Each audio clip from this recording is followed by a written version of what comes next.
Tony Hody Training and Consulting presents the Crash Course Podcast. Sponsored by Engage, Builder Prime, and Hiring Strategies. Your weekly destination for coaching, inspiration, and new skills to help you maximize your income and success in the home improvement sales industry. Here are your hosts, sales and training experts, Phil Wiley and TJ Parsons. Hello, everyone, and welcome back to the Crash Course Podcast, sponsored by Engage, Builder Prime, and Hiring Strategies. My name is TJ Parsons, and I'm joined once again by Phil Wiley. And today's subject matter is other estimates. What does that mean? How can we overcome it? It's going to be a really interesting subject, and I'm going to kick it to Phil and let him start the conversation. Hello, everybody.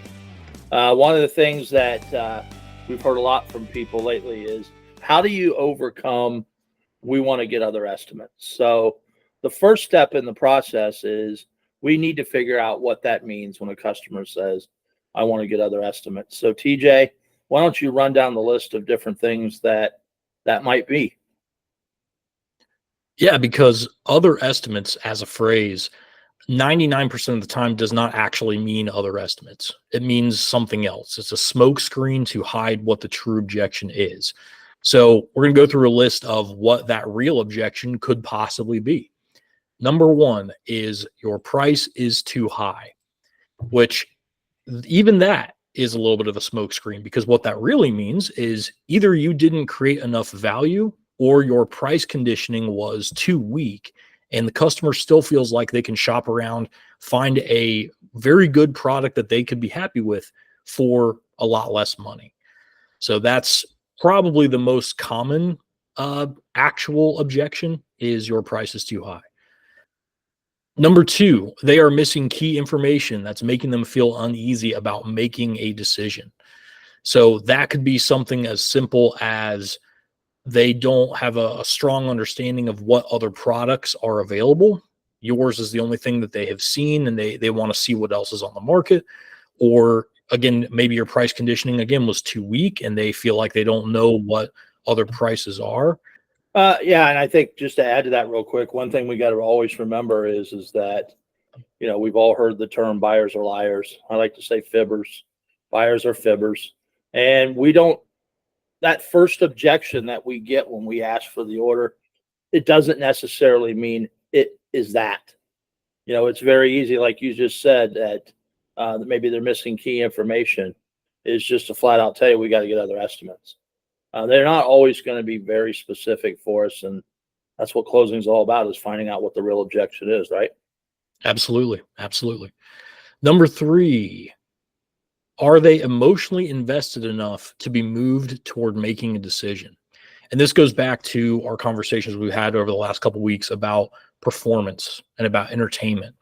You could have the best presentation on planet Earth, but if it's delivered by Ben Stein, like we mentioned last week, in that slow, boring, monotone voice for 2.5 hours, people are just going to check out, and they're not going to be emotional enough to want to purchase. So that could be an issue, to where they're bored and they're checked out at the end of the presentation, and they're not moved to taking action. So that could be another hidden objection there. Number four, they have appointments already scheduled with other remodeling companies.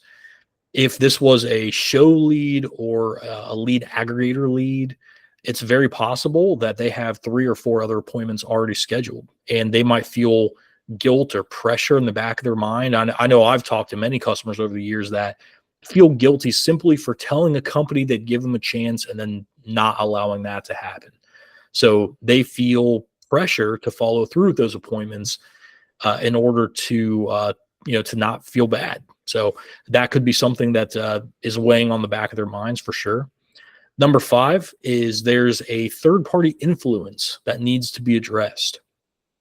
And this could be a number of things. This could be of someone in their family or in their circle that helps them make decisions as it relates to their home, or large financial decisions like a money manager or something. Or it could be something where they have a friend or a neighbor who's done this process already, and they either haven't gotten around to talking to that person and they want to get that person's opinion, or they have spoken to that person and that person said, well, once you get your information, let me take a look at it and I'll tell you what I think. Yeah, TJ, one thing to add to that is you see this a lot with younger couples or older couples. They may tell you we want to get other estimates or we want to think about it. And what it really means is we want to go over this with our parents before we make a big decision. Or if it's an older couple, we want to go over this with our kids.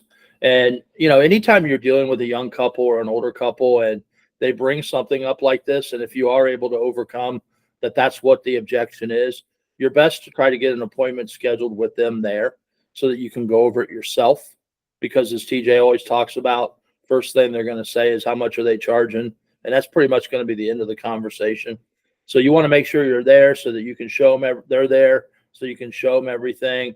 Because the last thing you want to do is write this customer up and then end up being a cancellation once kids or parents are involved. Excellent. Excellent. Number 6, they want it, but they can't afford it. And this happens sometimes. I mean, again, so many people have this idea of what they think the project is going to cost. And then by the time we're done, they see that harsh reality of it's not anywhere close to what the actual cost is going to be, no matter where they go. So you might have done such an excellent job building value and price conditioning that they have realized that as much as they want this, they don't have the money to be able to afford it. Now, why that comes out as we want other estimates is they don't want to tell you that. They don't want to tell you they can't afford it. It's a pride thing. So it could be an affordability issue that's being hidden as other estimates. Yeah, and when it comes to affordability, TJ, one thing to remember is when they say we want to get other estimates and it has to do with affordability, that could mean a couple of things. Like you said, it could mean that we may have to step down in quality to get what we want to get because we don't feel we can afford this. Or maybe you're selling something that there's really not a lot of things different from company to company. And they're just too embarrassed to say to you, TJ, we can't afford it. So we want to get other estimates means we're probably not going to be able to do this. And that's why it's so important to handle that objection, get it to affordability, because in a lot of cases, I mean, how many times have you been in a house, TJ, and a customer said to you, I don't think I can afford it. And then after you spent some time with them, they could more than afford to get it done. It could easily afford it.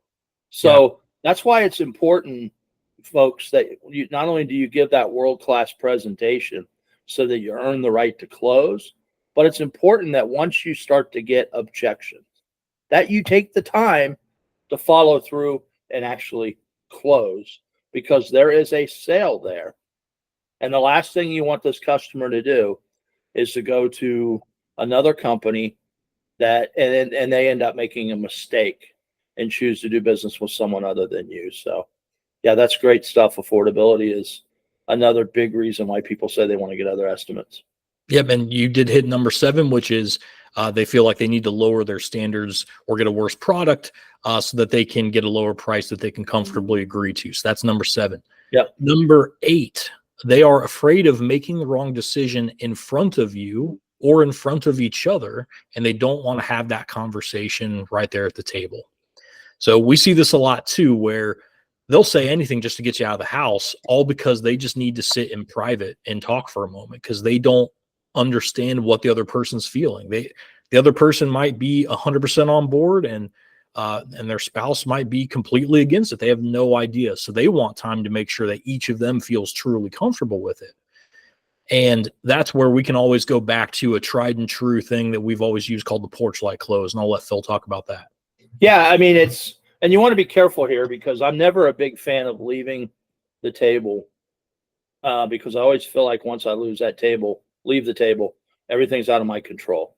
However, there are times that it makes sense to either go outside and say, hey, I've got some emails I need to return, or a couple phone calls that I need to return, or maybe I can step in the other room and leave you guys alone. I always leave my calculator there. I always leave the quote there so they can look it over. But sometimes people just need a minute without you to have an open conversation with each other about it, talk about whether they can afford it or not.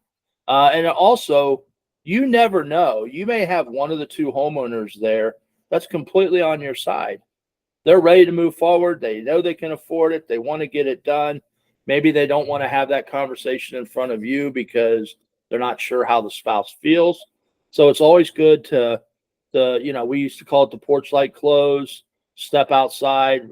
John and Mary, when you're ready for me to come back in, just flash your porch light. But usually if you do that and you do it the right way, because again, when they tell you they need time to think about it or talk about it, or they want to get other quotes, what that really means is we need a couple minutes without you sitting here so that we can discuss it and make the right decision.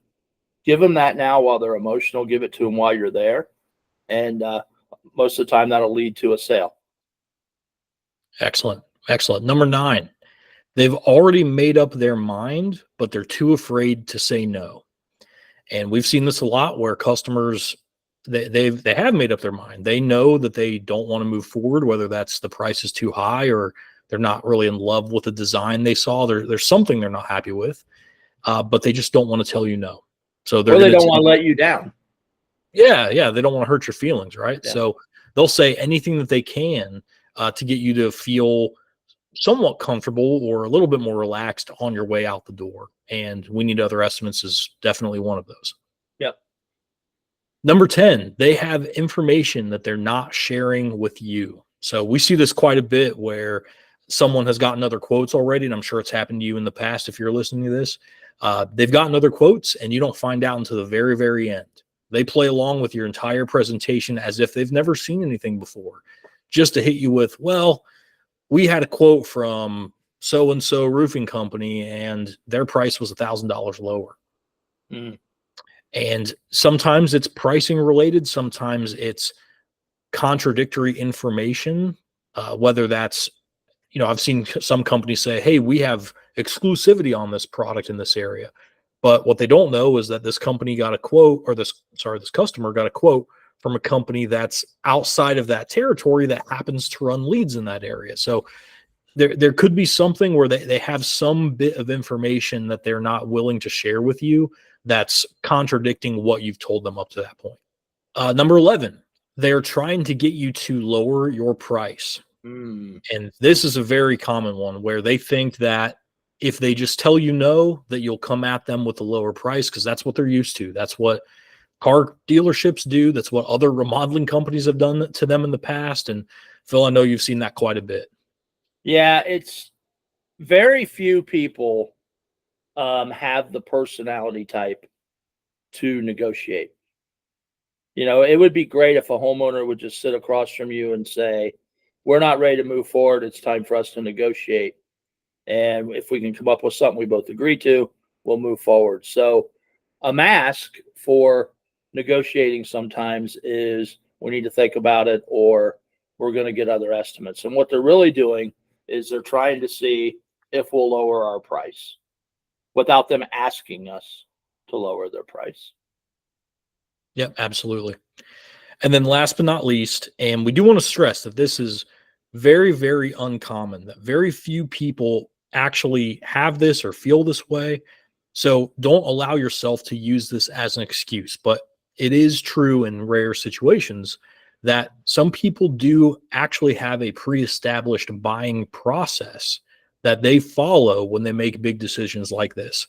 And whether that's they sleep on it or they talk it over with certain people, they have something in place that they feel comfortable with. But again, those are few and far between. So don't use that as an excuse. If you keep hearing that they need other estimates, it's very, very rarely because they actually have an established buying process already. Yeah. Where Tim and I come from, we had a lead called existing database, and we worked for a company that was, almost 30 years old. And they had leads that, they had accumulated over the years, and they would call them back every once in a while. And sometimes we'd get a chance to get back in there. And what's funny is, we'd run a lead that we saw 12 years ago. And the last objection they gave us 12 years ago was we want to get other estimates. And it's 12 years later and the work's still not done. And, I always used to like to say, wow, you guys have taken a long time to get those other estimates.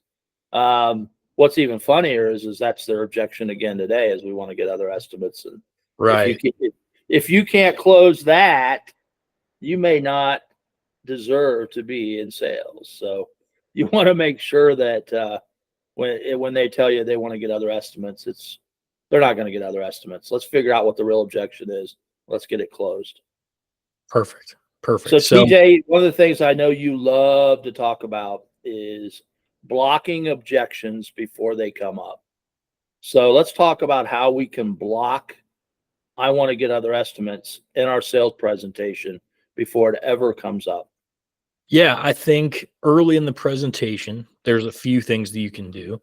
I think starting with introducing a concept to the customer that will linger with them the entire time you're talking, which is discussing the real price duping that other contractors like to do with their quotes. So, for example, we've all seen this, right? Your price is $10,000 and the customer got a quote for 8. Then when you actually look over that quote that on the surface appears to be substantially cheaper than yours, you see there are 7, 8, 9 different things that are either missing or lower quality. There are major differences. And oftentimes it's things like the installer will decide at his discretion if X, Y, and Z needs to happen. And that's where additional money and additional charges can be added into the contract. So on paper, they feel like they're getting a better deal. And that's their entire game. That's how they close deals. They want the customer to feel like they're getting the lowest price, when in reality, when that final bill comes to them, they ended up paying more than what you quoted. But because it wasn't written into the exact initial estimate that way, there's no way for them to know. Yeah, we want to make sure our customer understands that in our quote, there's going to be no yet to be determined prices, that we're going to give them a quote that they can count on, that's not going to change, so that they actually know to the penny how much it's going to cost to get the work done. Obviously, if that's your company's processes, of course. Correct. Yeah. Hopefully that's your company's processes, but yeah, and you know what? There's nothing wrong with having a disclosure on your addendum or your contract that says, if we uncover this, this is how much it's going to cost to get that done. There's nothing wrong with that. But obvious things that you do, like let's take roofing for a second, TJ. What do they call that? The drip edge. mm-hmm. I mean, how often do you not need to replace drip edge? It almost always needs to be done, right? Yeah. But yet they'll put in their contract, the installer will determine whether there needs to be new drip edge installed or not. And if it does need to be installed, it's this much per foot. Well, it almost always needs to be installed. So it's real easy to take that out of the quote to lower your quote, knowing that you're going to put it right back in once the project gets started. So very important that the customer understands when you're sitting there comparing quotes, look at this quote that's actually fully detailed, everything included, and this quote with all that, like Tim said, all of these missing things yet to be determined, because at the end of the day, you're going to end up paying more for what initially you thought was less. For sure. The next general topic here for how do we block this objection during our presentation is tie downs.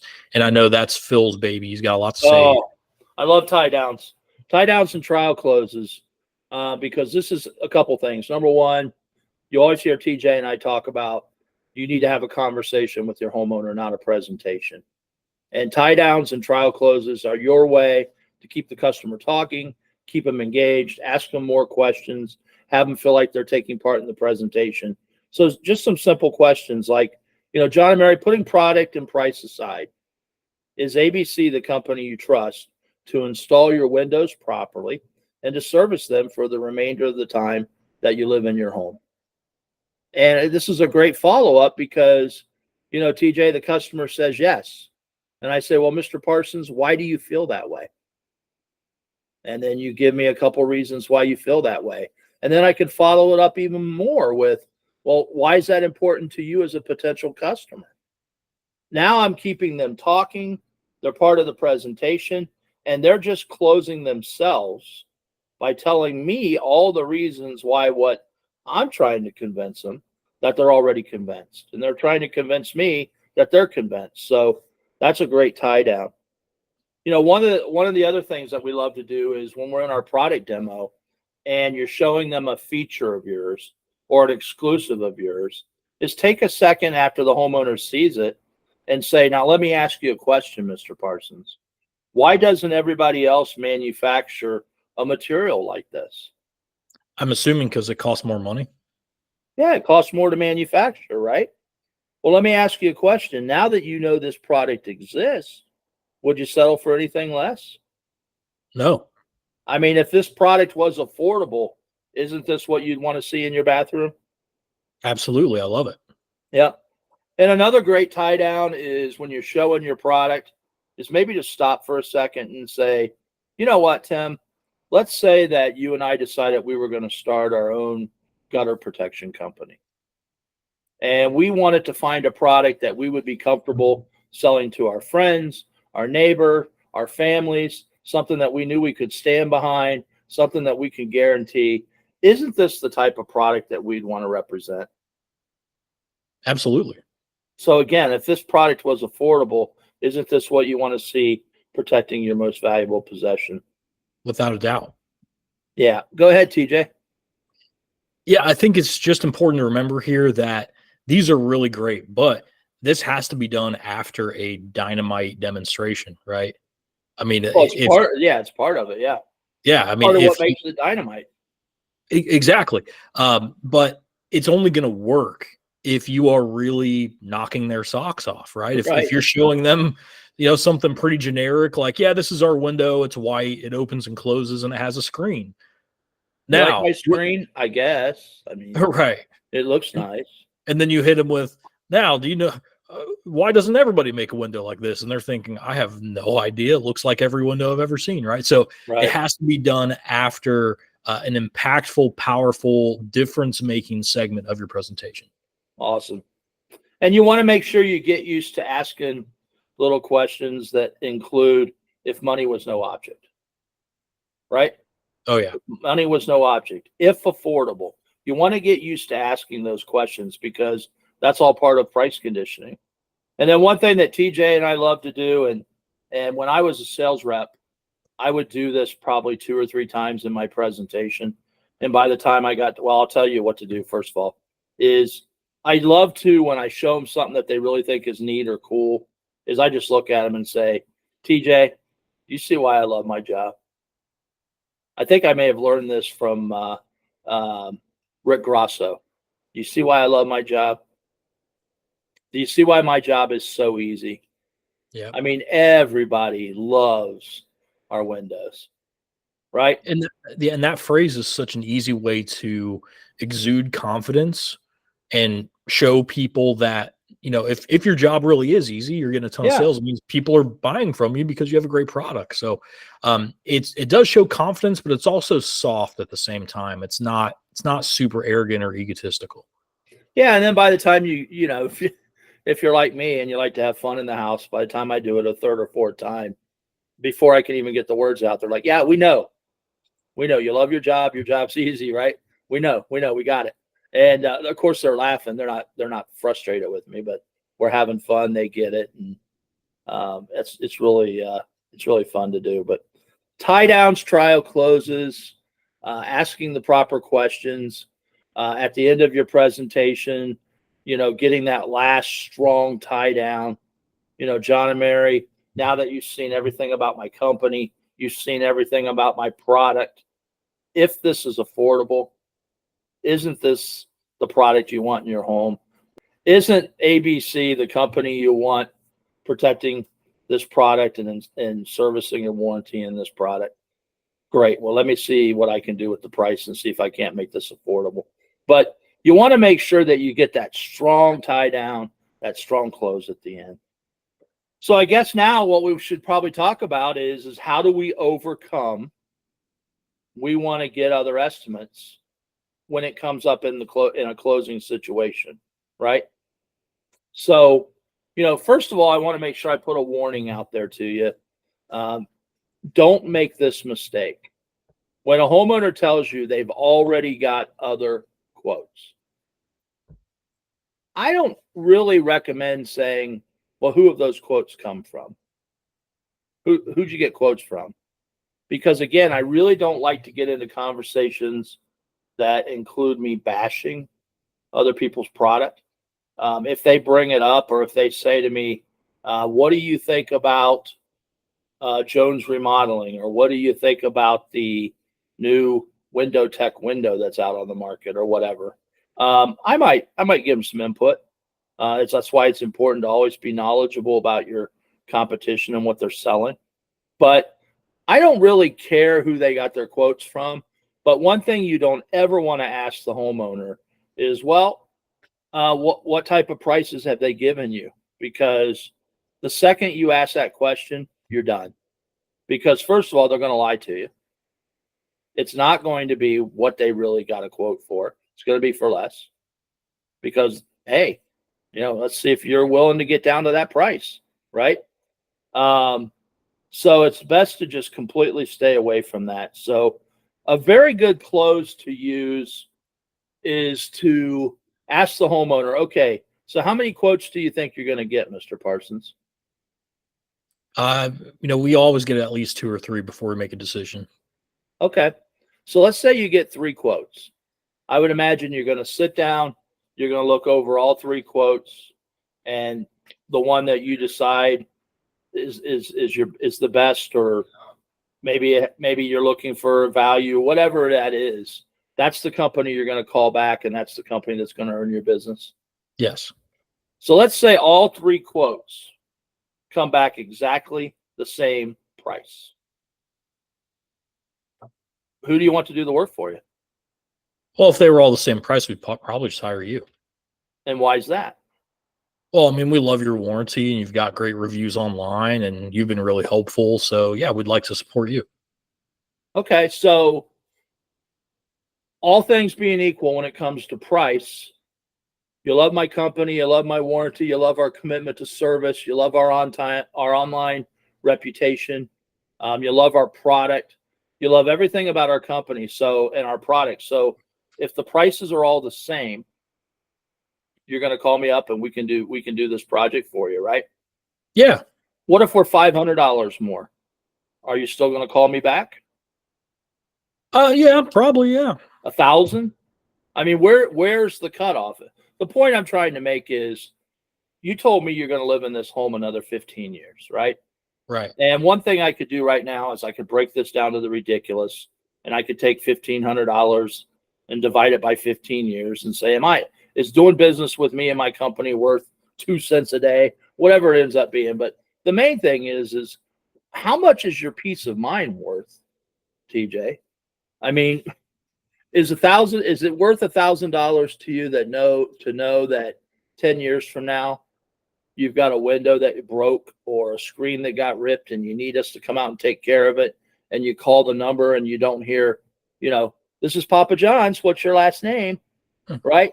That it's actually, hey, ABC Remodeling, how may I help you, Mr. Parsons? You want to what's your peace of mind worth? You want to make sure the homeowner understands that, this is just the beginning of this relationship. This is just the start. There's going to be years of you maybe possibly needing service, needing warranty work. You may need other projects done around your home. So let me ask you a question. How much is your peace of mind worth? We talk a lot, TJ, about price versus value. What does that mean? Price versus value. Well, there's a big difference between the two, right? The price is the amount of money that the person ends up paying. The value is what they think that item is worth. Going back to one of our first podcasts talking about the football card, right? If you paid $20 for a football card, that's the price. But if you could put it on eBay and sell it for 50 grand right now, that's the value. So a good question for the homeowner is when you get these other quotes, are you basing your decision on which company comes in with the lowest price? Or are you basing your decision on which company is going to give you the most for how much you can afford? Right? That's a great question to ask, because what's more important to you, getting the lowest price or getting as much as you can for what you can afford? And John and Mary, we love to brag that we are right where price and value meet on the graph. We're not going to be the cheapest. We're not going to be the most expensive, but our product and your experience with our company is going to be worth every penny, if not more than what we're asking for. TJ? Yeah, it's just like when you go to buy a car, right? If you go into the car dealership and they say, well, hey, are you looking for the cheapest car, or are you looking for the best car that you can get that fits within what you're comfortable with, right? If you say I want the cheapest car, they're going to wheel out the 1992 Honda Civic with 400,000 miles on it. That's $500. Yep. Or if you're looking for the most you can get for your budget, you can say, hey, I want to spend 25 grand. What's the best car I can get for 25,000? Then you're going to have some options, and it's going to be a lot better car. That's for sure. Right. I love it. And that's something that you should pride yourself on is don't be afraid to look at a customer and say, we are not the lowest price. If you're looking for the lowest price, you shouldn't have had us out. If you're looking to get as much as you possibly can for what you can afford, if you're looking for the most value that you can get, you made a good choice by having us out. Total offer concept. And, that's something that you and I both loved to do in the house. We created a nice pie chart that shows how much each component of our window or our bath system or our roof, how much each piece cost. And whenever we would get into a conversation with a homeowner about price, it was always a nice question to say, I can appreciate the fact that you want to get other quotes. And if the homeowner says, I'm looking to see, I'm looking to get the best deal I can get. Well, what are you willing to give up? And it's a very good idea for you to have a certain percentage of your price represent all of your feature, the price of each one of your features. So let's say you're selling a window. How much does your spacer system cost? How much does your frame system cost? How much does your glass cost? How much is the warranty? How much is this? And ask the homeowner, what are you willing to give up? I'll give you a lower price. You told me that you love our non-aluminum spacer, that you love the super spacer, right? There's no aluminum. It's not going to conduct energy. It's not going to conduct moisture. How about I just put an aluminum spacer in your window? Take out the super spacer. I'll save you 8%. No, I can't do that. Right. No, I don't want to give that up, right? Well, we got to put that back in, right? Well, how about the glass? How about instead of this glass that's going to save you all this money on your energy bills, keep all the UV rays out, make the home more comfortable on the hot days and more comfortable on the cold days? Let's just put normal glass in here. It won't really save you much money on your energy bill, but the windows look better than what you have now. I could save you X amount, right? No, the whole point of doing this is that the front room gets so hot in the summer. So if it's not going to make that room feel more comfortable, then we don't want to do it. Right. So I can't take that out. So wouldn't you agree with me, TJ? It's more important to figure out a way to make this project affordable than to figure out a way to make it cheaper. For sure. Right. So when you tell me you want to get other quotes, you just want to make sure that you're getting the best product possible at something that you can afford, correct? Yeah. That's a great close. TJ, talk to me about, because I know you used to love this in the house, but talk to me about what you would call an apples to apples price guarantee. Tell me what that looks like.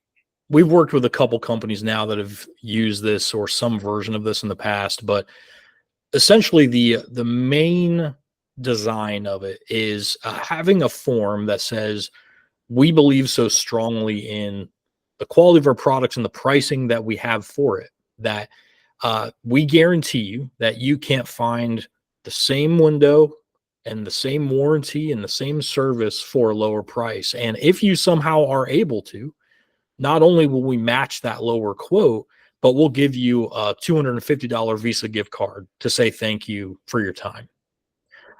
That's kind of the main model of how it's designed. But the overall concept is obviously, you have to establish the correct parameters to make sure you're not putting yourself in a tough position. If you are not the lowest price for the type of window you're selling or the tier of window that you're selling, probably not the best route to go. But if you feel like you are really, really competitive on price, and maybe not, definitively the lowest price, but you're very, very close. The key with that form is that most people are not going to take the time to go out and get other estimates. They just aren't. The key is that form is creating comfort. Because if you actually had, and I said this a couple weeks ago on another podcast, if you had a legal document that was signed by the Ohio Attorney General that says, we guarantee that this is the lowest price that you can get for this quality of window, this quality warranty, you cannot get it anywhere cheaper, and it's a legally binding document, your close rate would spike by 15 to 20%. Right. Simply because that's what people want. They want the comfort. They want that assurance that they're not going to say yes to you and find out that they paid $2,000 more than they should have. So that's really the key concept, is just creating that comfort so that they can make a decision and feel good that they didn't make the wrong decision. Yeah, and it's real important if you do decide to adopt a apples to apples lowest price guarantee into your presentations, that you're very thorough in the qualifications for this to be approved. X amount of years in business, X amount of installs, a lifetime warranty, a lifetime labor warranty.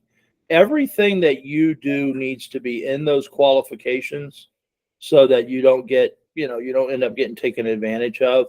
And if you do decide that you want to incorporate a apples to apples guarantee, give us a call. We'll guide you through it. We'll give you some advice, but you definitely want to make sure that it's structured properly. I'm sure you have an attorney that works with your company. You want to make sure you run it by your attorney and make sure they put their thumbs up, because this is a legal document, and it's something that you want to make sure you're protected and you're not getting yourself in trouble if it's not handled properly. One of the other closes that I love, I almost hate giving it away on a podcast because it's such a powerful close, but a lot of you work for a home improvement company that has a presence in what we call big box stores, like a Walmart, like a Sam's Club, a Costco, a Meijer. But when a customer tells you they want to get other estimates, this may be my favorite close of all time, is you want to look at that homeowner and you want to say, you know what, I heard a story one time about a guy that went on an appointment, and the customer said at the end, we're going to get some other estimates. And the sales rep said, well, how many do you think you're going to get? And the customer said, we're probably going to get 100, maybe 150 other estimates. And the salesman just laughed and said, oh, okay. How long do you think that's going to take you? They said, I don't know, maybe a year or two.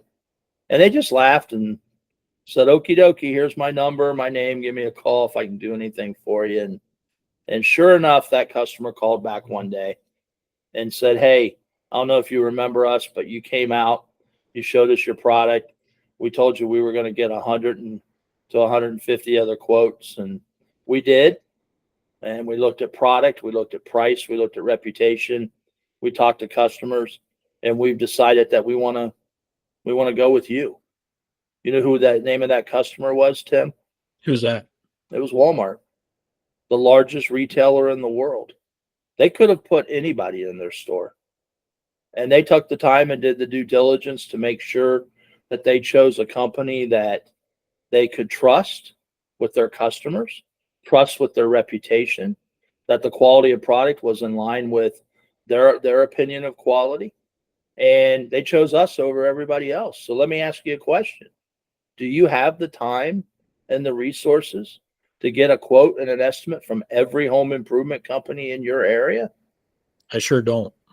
Do you feel that you could trust a company that actually took the time to do that research for you? Sure. Well, welcome to ABC Remodeling. We're going to do a great job for you. So I love that close.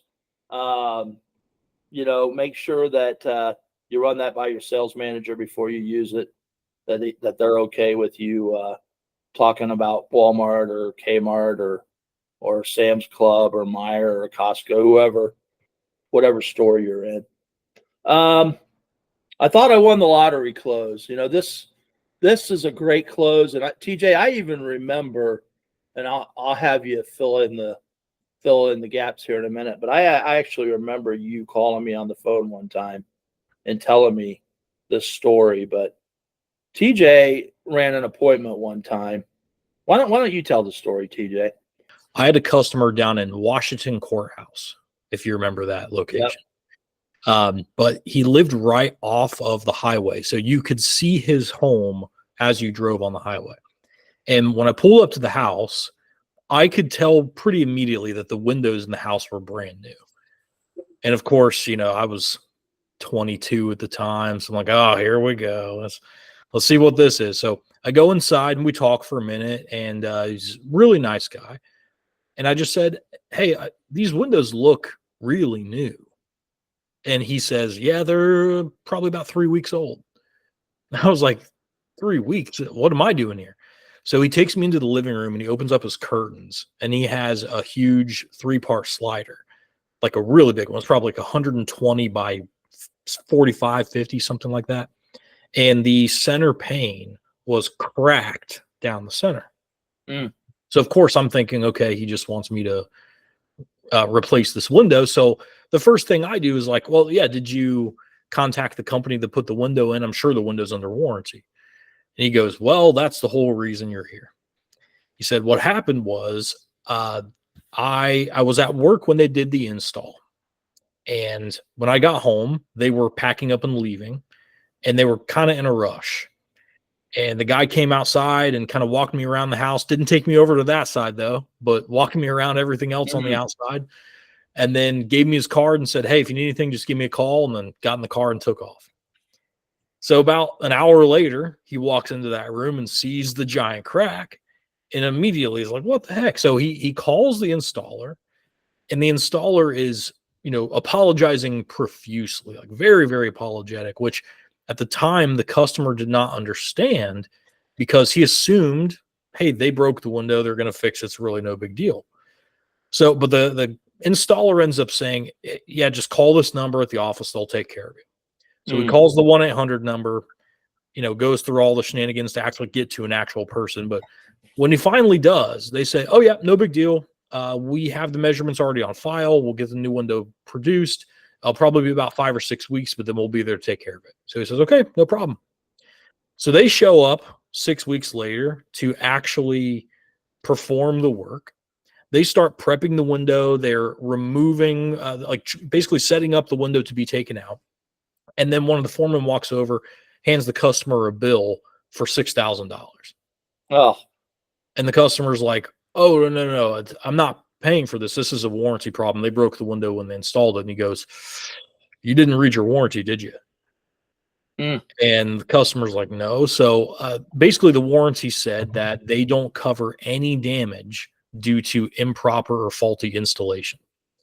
So apparently what had happened was the window, when they went to put this giant 3-part slider in, there were only 2 people there, and they lost hold of it, and it fell out of the house and hit the ground and cracked. So they broke it during install, and because of that, it wasn't covered. So he had 2 choices: either live with a cracked window or pay $6,000 to get that window replaced. Wow. So of course I reacted. I was like, I'm so sorry you had to deal with that. I'd be more than happy to get you a quote. And I start kind of preparing to just measure this one window. And he's like, no. I want you to measure all the windows. And I was like, oh, come on. I was like, no, the rest of them aren't broke, right? And he goes, no, they're not. But that was the worst experience I've ever dealt with. I don't want any of their products in my home. I want every window out.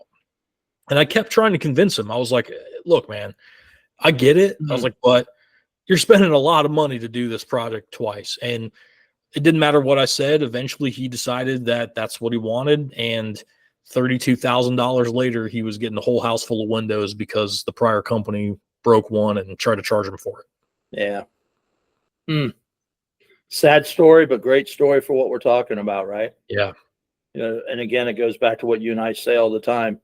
Would you rather spend a little bit more money than you wanted to get a product that performs like it's supposed to, or spend a little bit less than you should have to only have to replace it a few years later, right? The real kicker was he asked, hey, can I keep the windows after the install's done?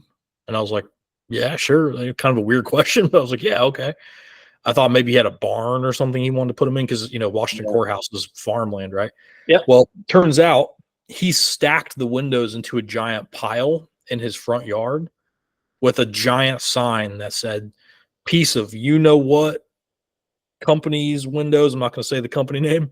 Yeah. They ripped me off. Take them. I don't want them. And I remember that sign sat in his yard for at least a year and a half. Wow. So yeah, he was not a happy camper, rightfully so. Well, this is a great example of why, and I'm sure that people out there get this, but this is why it's so important that you understand that when you ask for somebody's business and they say something, that it's probably smoke, that it's a stall, it's not the real objection. And you have to have things built into your close that teaches you how to get the real objection out of the homeowner, because you have to, because we don't want customers to make a mistake. I used to love, when I did sales training with new hires, and I told salespeople, look, the reason I'm so passionate about closing is because I don't want to make a mistake. And I don't want the homeowner I don't want to be weak at closing and weak at overcoming objections, because the last thing I want to have happen is somebody that I convinced that it's time to replace their windows, or it's time to do this, or put a new bathroom in, or a new kitchen. And but I'm not strong enough to overcome their objections, and they end up choosing another company, and they have a bad experience, and they get taken advantage of, and they lose a lot of money. And then I'm going to feel guilty about that. So the reason that I am so passionate about closing is I want to make sure that the company that I work for, that I believe in, that I love, that they choose to do business with that company, because that way I know they're going to have a good experience and they're going to be taken care of for years down the road. So if you don't feel that you are strong at overcoming objections, I don't know what to tell you.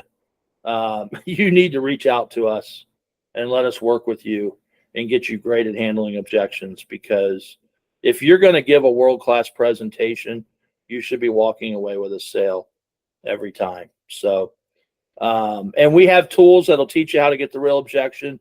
We're not going to do it in today's podcast. We don't have time. We're going to do it in our webinar coming up, but it's a great tool and it'll help you get the real objection. So, TJ, if a customer does have other estimates scheduled, you talk all the time about, once we earn their business, help them cancel those appointments. We want to make sure the customer understands, don't waste your time, right? Yep. And don't waste their time, right? We've earned your business. You've made a good decision. Don't waste your time. Don't let somebody come out here and start to make you doubt the decision you've made because they're a little cheaper than we are for an inferior product. You're comfortable with the decision you made. You're ready to get the work done. Let's just put everything to bed and let's get the project started as soon as possible. Now, these last two closes I want to go over with you. They're fun closes. So if you don't like to have fun in the house, this is a good time to sign off. But if you like to have fun with your customers, and you have to pick your customer.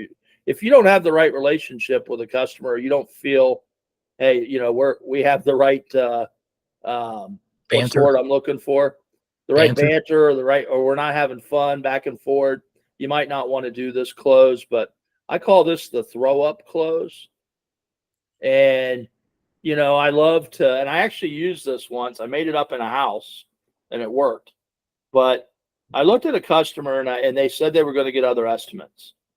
And I said, you know what? and I forget the guy's name. We'll just say it was Bob. Bob, we're doing a lot of work in your neighborhood right now. And I bet you right now, certain times of the year, I drive up and down your street 3 or 4 times in a week. And if I drive by your house one day and I see somebody else's job sign in your yard, it's going to make me sick. Physically sick. And I'm going to stop my truck. I'm going to get out and I'm going to throw up in your driveway. Now, let them look at you, let them laugh, let them do whatever they want to do. But Bob, I don't want to throw up in your driveway a couple times a week. I'm sure you don't want me throwing up in your driveway a couple times a week. So let's take a couple more minutes and figure out what we need to do to make this project work for you. Does that sound fair? Yeah. All right, great. And then the last close that we'll leave you with, another great close for, we want to think about it. We want to get other estimates. You can use it for just about anything. And that's the wallet close. Where's my wallet? I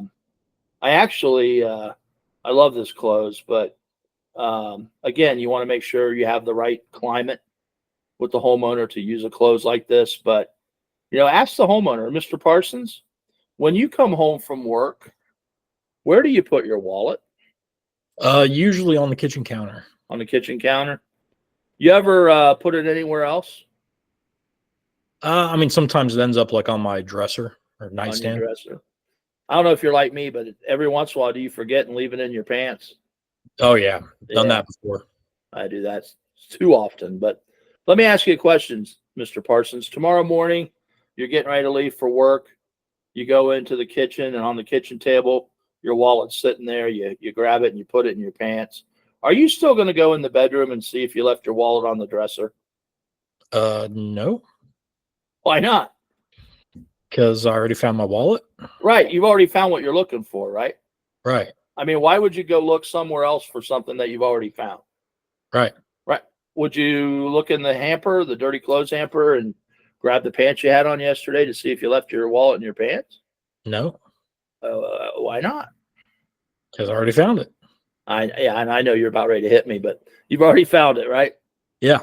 Right. So the point I'm trying to make is, you told me you love my company. You said you trust my company. You love our warranty. You love our commitment to service. You love our online reputation. You love our product. You feel the price is fair. You can afford the payment. It sounds to me like you've already found everything that you're looking for. Wouldn't you agree? I guess so. All right. So welcome to ABC Remodeling. Let's get the project started for you. Sound good? Yeah, sounds good. Okay. So TJ, I know that one of the things that we've been doing every week is we get a lot of questions. A lot of people email us and ask us questions, and we try to pick our favorite one every week to kind of do on the air. This week, we had a great question. Why don't you go ahead and read it? Yeah, Paul from Cleveland starts by saying, thank you both for doing this podcast. I love your training and can already see it making a difference. Well, thank you, Paul. Really appreciate that. My company sells roofing and gutters. Will you ever do a podcast dedicated to those specific products? You know what? We've talked about this. I think early in the process, we've been trying to keep our podcast where everybody can get something out of it. But I think, as after we get going and we get comfortable, 100% comfortable with this, maybe we'll do a podcast specific to roofing or siding or windows, every product. But yeah, we can definitely look at that in the future, and we can also come in and work with your team and make it 100% wrapped around your product and your company. Yeah, that was kind of my thought. Is it gets so difficult when you get really specific on a certain product because there's so many different products available, for a lack of a better word. If you're talking specifically about roofing, there's so many different levels of shingles and qualities, and maybe they're not asphalt. Maybe you sell metal roofs. Maybe you sell Slate. Yeah. There's so many different versions of those out there. So it just depends on what that company sells. So that's really what we do when we go in to work with a company, is we evaluate what products they're carrying, where they fall from a price perspective in the market, and what we can do to differentiate them from everybody else out there in the most positive manner. So it's a lot easier to do that on a one-on-one basis than it is to do it kind of as a broad category on a podcast. Awesome. So once again, thank you to Hiring Strategies. Thank you, Engage, and thank you, Builder Prime, for sponsoring us. And TJ, I know one thing that people have been asking. They've been asking about our webinar. Yes. That we have coming up. Do we have a date and everything figured out for that yet? Yeah, so we have the final touches coming on that next week, hopefully. So we would like to announce the subject matter, the time, date, get everything out to you next week. But that is a good reminder that if you would like to be a part of that, regardless of the subject matter, if you want to join for free, we're doing a giveaway for anyone that wants to join. So if you send an email to phil@tonyhody.com with your name, your company name, and your contact information, then we're going to draw a name out of a hat at the as we get closer to the date of the webinar, and one person is going to win free admittance to the webinar for themselves and their entire team. So that means if you've got a team of 30 salespeople and you would like all of them to join, they can join. If you want to have your marketing directors and your canvas managers and anybody else join, anyone you want from your whole organization will be able to join if you win the giveaway here. So you can still sign up for that, and we will draw that as we get closer. So awesome. This was a fun podcast to do. We gave away a lot of great closes and great information today. I highly recommend that you get as many people that you work with to watch it, like it, subscribe to us, and listen to this over and over and over again on the way to your closes, your appointments, and get this down. Great stuff today. It's going to raise your close rates, make you better at what you do. So like I always like to end every podcast, go sell something. TJ, have an awesome weekend. I know your Colts are on here in a little bit. Go Colts, and we'll talk to you soon. Go sell something. And if you or your business is in need of training, recruiting, process development, or consulting, you can contact us here at Tony Hody Training and Consulting by visiting tonyhody.com. Click the Contact tab and enter your information for a free consultation to see how we can help you grow your business. Tony Hody Training and Consulting, teaching ordinary people how to do extraordinary things.